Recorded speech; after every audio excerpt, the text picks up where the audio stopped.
जब भी हम किसी बड़े निर्माण स्थल या मतलब कंस्ट्रक्शन साइट की कल्पना करते हैं तो दिमाग में सबसे पहली तस्वीर क्या आती है? बहुत सारी धूल, क्रेनें और यहाँ वहाँ भागते हुए लोग। बिल्कुल। कंक्रीट मिक्सर की आवाजें और सैकड़ों लोगों की भागदौड़।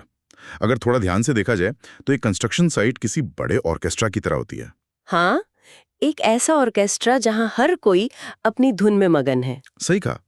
समस्या ये है कि इस ऑर्केस्ट्रा में हर संगीतकार, चाहे वो साइट का इंजीनियर हो, ऑफिस में बैठा आर्किटेक्ट हो या कोई मशीन ऑपरेटर हो, सब अपनी ही एक अलग धुन बजा रहे होते हैं। कोई तालमेल नहीं होता, बस एक तरह की संगठित अराजकता होती है। एकदम सही शब्द है, संगठित अराजकता।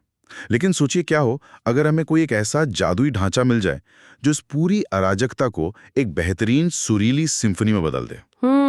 जो ये पक्का करे कि किसी पुल का पिलर बनाते समय मिट्टी धंस न जाए। हाँ, और सबसे बड़ी बात, ये सब जमीन पर पहला फावड़ा चलाने से महीनों पहले ही तय हो जाए। आज के हमारे इस खास विश्लेषण में हम ठीक इसी विषय पर बात करने वाले हैं। बिल्कुल, और इसके लिए आज हम 3 बहुत ही दिलचस्प स्रोतों का इस्तेमाल कर रहे हैं। हाँ, मैंने देखा कि हमारे पास 2 तकनीकी वीडियो हैं। जी, एक है जियो 5 BIM एक्सपोर्ट और दूसरा 2022 जियो टेक्निकल BIM की कार्यप्रणाली पर। और इसके साथ ही हमारे पास एक बहुत ही विस्तृत लेख भी है। हाँ, the digital evolution of Jio technical engineering and BIM integration, right? हाँ, बिल्कुल। इन स्रोतों से हम ये समझेंगे कि जियो टेक्निकल इंजीनियरिंग कैसे डिजिटल हो रही है। मतलब कैसे जियो 5 जैसा सॉफ्टवेयर निर्माण उद्योग को पाषाण युग से निकालकर डिजिटल युग में ला रहा है। तो आज का हमारा मिशन साफ है। हमें ये समझना है कि मिट्टी के नमूनों और भारी भरकम डेटा के बीच का ये जो जटिल नृत्य है, ये एक स्मार्ट प्रक्रिया में कैसे बदल रहा है। एकदम सही। और किसी भी प्रोजेक्ट की शुरुआत तो हमेशा जमीन से ही होती है ना? बिल्कुल, जमीन के डेटा से। मतलब अगर शुरुआत में ही डेटा गलत हो गया तो आप उसके ऊपर चाहे कितनी भी खूबसूरत इमारत क्यों ना बना लें, वो सुरक्षित नहीं हो सकती। और देखिए, अगर हम इतिहास देखें कि पारंपरिक रूप से जियो टेक्निकल इंजीनियरिंग कैसे काम करती थी, तो वो बहुत ही थका देने वाली प्रक्रिया थी। हाँ, आपने इसे पाषाण युग कहा था, जो मुझे काफी सटीक लगा। मतलब सोचिए ना, एक साइट इंजीनियर बारिश या कड़कड़ाती धूप में खड़ा है, उसके हाथ मिट्टी से सने हैं और वो एक कागज के क्लिपबोर्ड पर बोर होल का डेटा लिख रहा है। बोर होल का डेटा यानी जमीन के नीचे कितनी गहराई पर कौन सी मिट्टी या चट्टान है। हाँ वही, हवा चल रही है, कागज गीला हो रहा है। फिर वो शाम को ऑफिस वापस जाता है और उस गंदे कागज को देखकर एक्सेल शीट में एक एक नंबर खुद टाइप करता है। अरे बाप रे, ये तो सुनकर ही एक बुरे सपने जैसा लग रहा है ना? एक तो मौसम की मार, ऊपर से खुद नंबर टाइप करने की मेहनत। और मानवीय गलतियां होने का जो खतरा है वो अलग। कोई एक दशमलव या डेसिमल भी इधर उधर हो गया तो कर रख दिया है। अच्छा, तो अब कागज और पेन की कोई जरूरत नहीं है? बिल्कुल नहीं। साइट पर मौजूद इंजीनियर के हाथ में अब एक टैबलेट या मोबाइल फोन होता है। हाँ।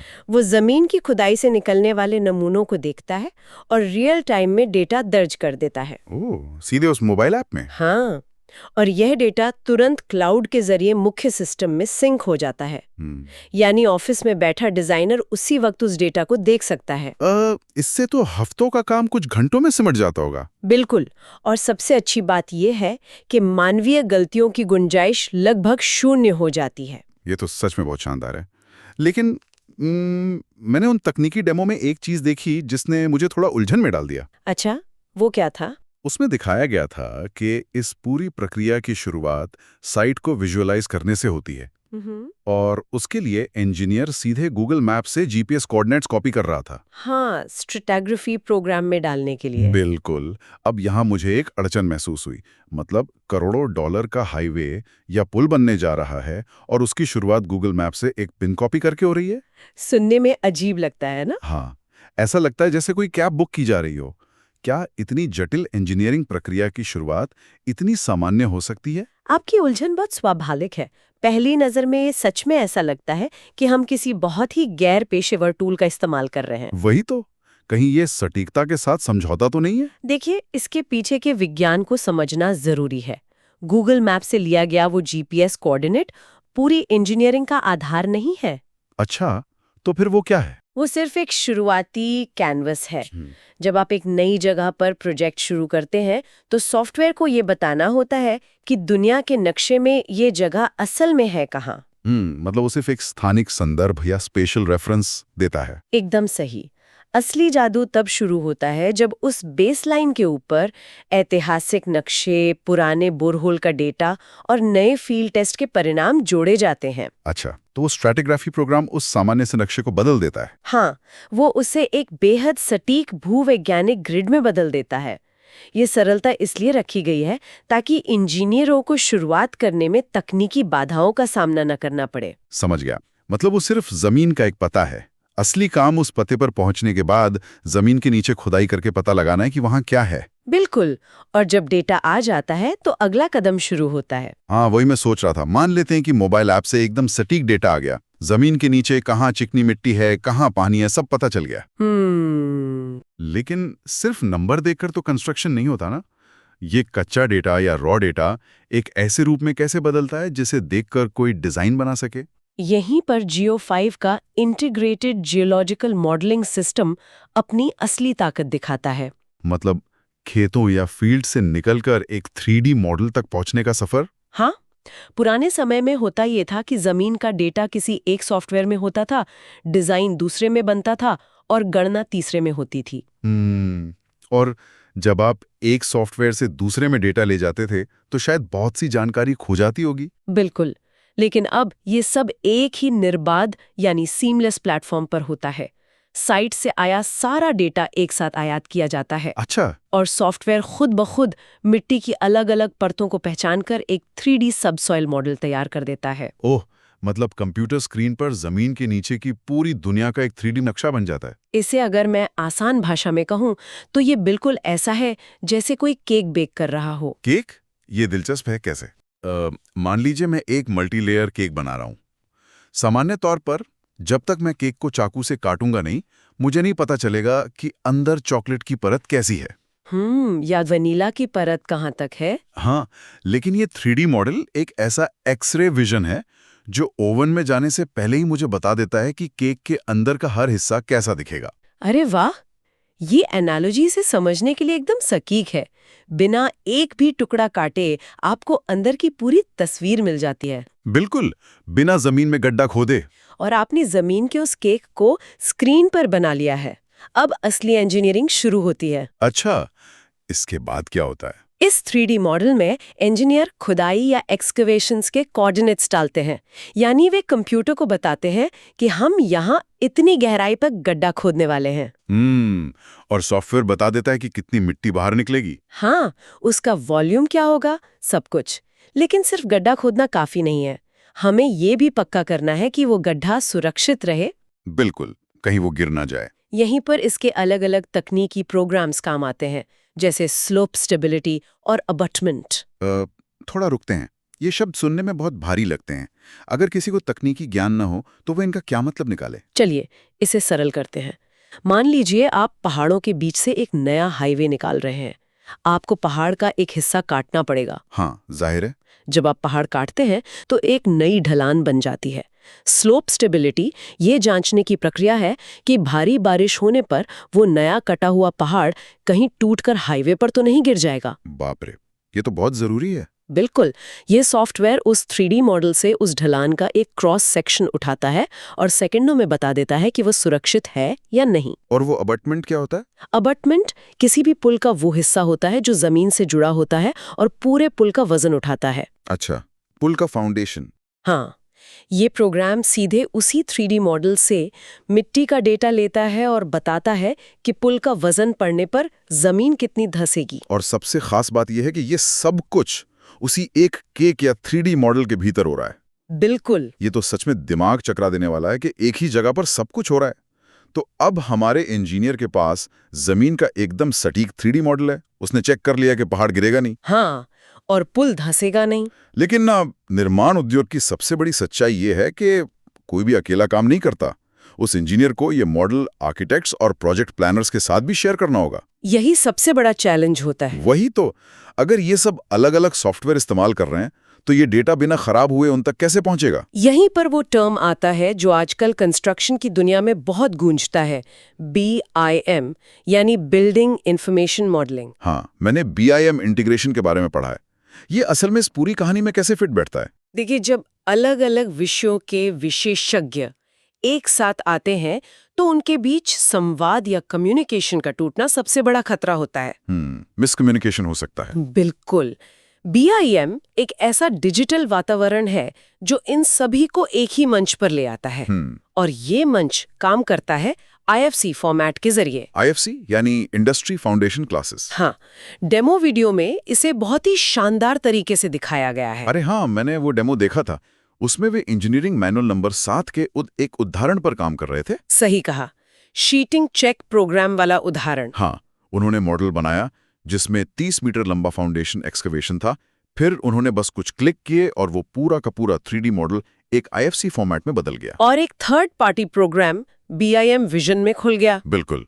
लेकिन जो चीज मुझे सबसे ज्यादा चौंका गई वो ये थी कि ये सिर्फ एक 3D चित्र या ग्राफिक्स नहीं था। यहीं पर तो असली जादू होता है। जब आप साधारण तरीके से कोई मॉडल एक्सपोर्ट करते हैं तो वो सिर्फ एक ज्यामितीय आकार या ज्योमेट्रिकल शेप होता है। देखने में वो स्टील का खंभा लगेगा, लेकिन कंप्यूटर को नहीं पता कि वो क्या है। एकदम सही।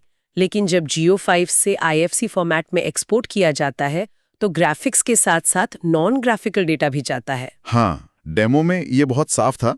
जब उस थर्ड पार्टी प्रोग्राम में मेजरिंग मोड ऑन किया गया और एक स्टील आई प्रोफाइल पर क्लिक किया गया तो स्क्रीन पर सिर्फ उसका आकार नहीं आया। नहीं, कंप्यूटर ने बताया कि ये कौन सा मटेरियल है, मिट्टी के क्या पैरामीटर्स हैं, और यहां तक कि उन सभी स्टील प्रोफाइल्स का कुल वजन लगभग 29 टन है। ये जानकारी सच में हैरान करने वाली है। बिल्कुल। अगर हम अपनी एनालॉजी पर वापस जाएं तो क्या हम कह सकते हैं कि IFC फॉर्मेट असल में निर्माण उद्योग का यूनिवर्सल ट्रांसलेटर है? यूनिवर्सल ट्रांसलेटर मतलब जियो टेक्निकल इंजीनियर मिट्टी की भाषा बोल रहा है, आर्किटेक्ट डिजाइन की भाषा बोल रहा है और स्ट्रक्चरल इंजीनियर स्टील की। अच्छा, और ये IFC फॉर्मेट बीच में बैठकर सबको एक दूसरे की बात समझा रहा है। हाँ, क्या ये एनोलॉजी सही है? ये बहुत ही सटीक है।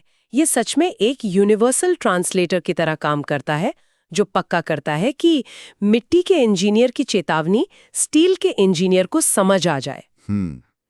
लेकिन यहाँ मुझे एक और समस्या नजर आती है। कैसी समस्या? अगर एक आर्किटेक्ट को सिर्फ ये देखना है कि इमारत बाहर से कैसी दिखेगी और अचानक से उसे ये भी बताया जाने लगे कि जमीन के नीचे मिट्टी का तनाव कितना है और लोहे का वजन 29 टन है। हाँ, तो क्या ये जानकारी का एक बहुत बड़ा ओवरलोड नहीं हो जाएगा? इतनी सारी जानकारी टीमों को कंफ्यूज नहीं कर देगी? ये एक बहुत ही तार्किक सवाल है।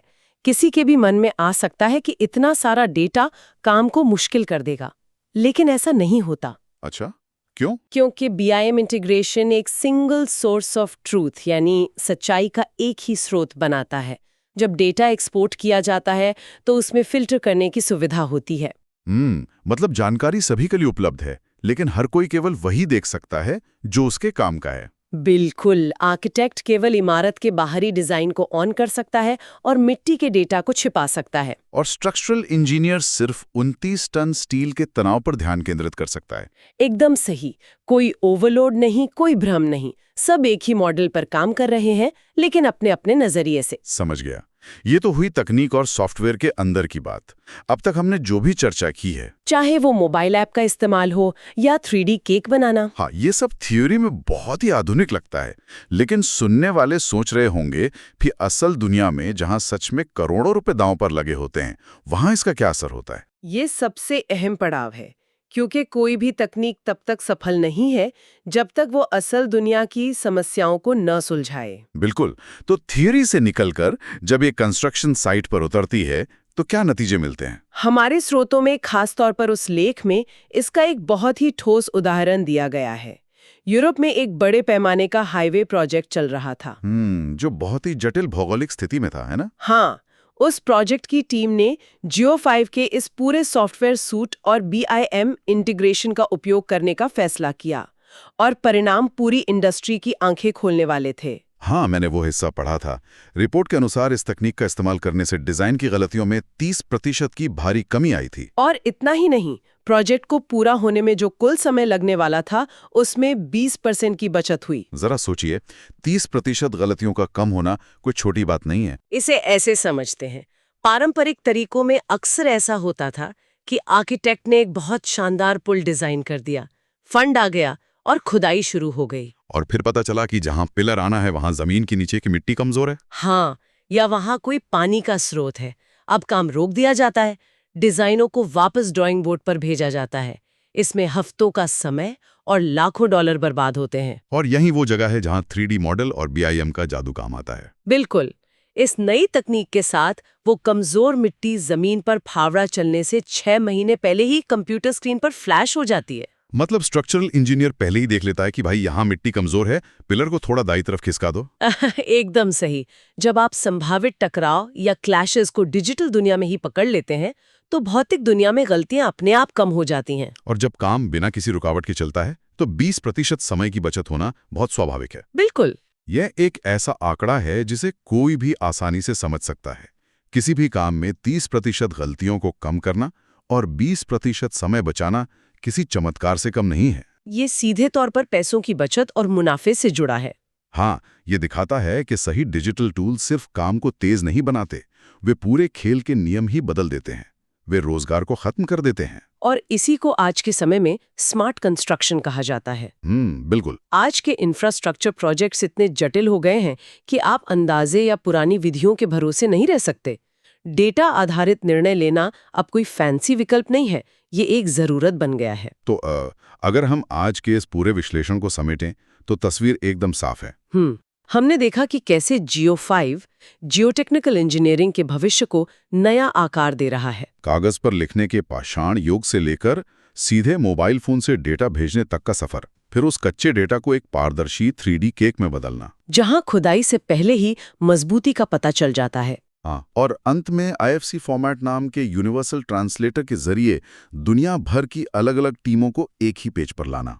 वो भी इस सटीकता के साथ कि 29 टन के स्टील का डेटा भी ट्रांसफर हो जाए।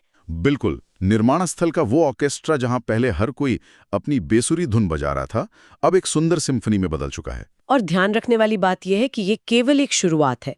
जैसे जैसे आर्टिफिशियल इंटेलिजेंस और मशीन लर्निंग जुड़ेंगे, ये तकनीक और भी अधिक सटीक होती जाएगी। इसमें कोई शक नहीं है। वैसे इस चर्चा को समाप्त करने से पहले एक बहुत ही गहरा विचार है जो मेरे दिमाग में आ रहा है और मुझे लगता है कि इस पर हमें गौर करना चाहिए। अच्छा, वो क्या है? देखिए, आज हम उस मुकाम पर पहुंच गए जहां हम जमीन के नीचे की मिट्टी के डेटा को 29 टन के स्टील के साथ एक कंप्यूटर स्क्रीन पर जोड़ पा रहे हैं।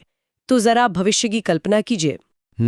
जैसे जैसे ये तकनीक और स्मार्ट होगी, क्या कोई ऐसा समय आएगा जब हमें जमीन में एक भी फावड़ा चलाने या बोरहोल खोदने की जरूरत ही ना पड़े? अरे वाह, बिना खोदे? हाँ, क्या हम सैटेलाइट्स और एडवांस स्कैनिंग के जरिए धरती के नीचे छिपे हर खतरे और हर चट्टान का एक 100% सटीक 3D डिजिटल ट्विन बना लेंगे? मतलब जमीन का डिजिटल जुड़वा? बिल्कुल।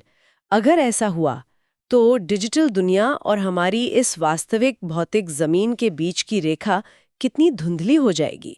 क्या हम असल दुनिया में निर्माण करने से पहले पूरी दुनिया को एक स्क्रीन पर ही बना और आजमा चुके होंगे? उफ, ये तो सच में सोचने वाली बात है। डिजिटल दुनिया और असल जमीन के बीच की धुंधली होती रेखा। इस विचार को अपने दिमाग में घूमने दीजिए। इसी गहरे सवाल के साथ हम आज के इस विश्लेषण को यहीं विराम देते हैं। हमारे साथ जुड़ने के लिए बहुत बहुत धन्यवाद।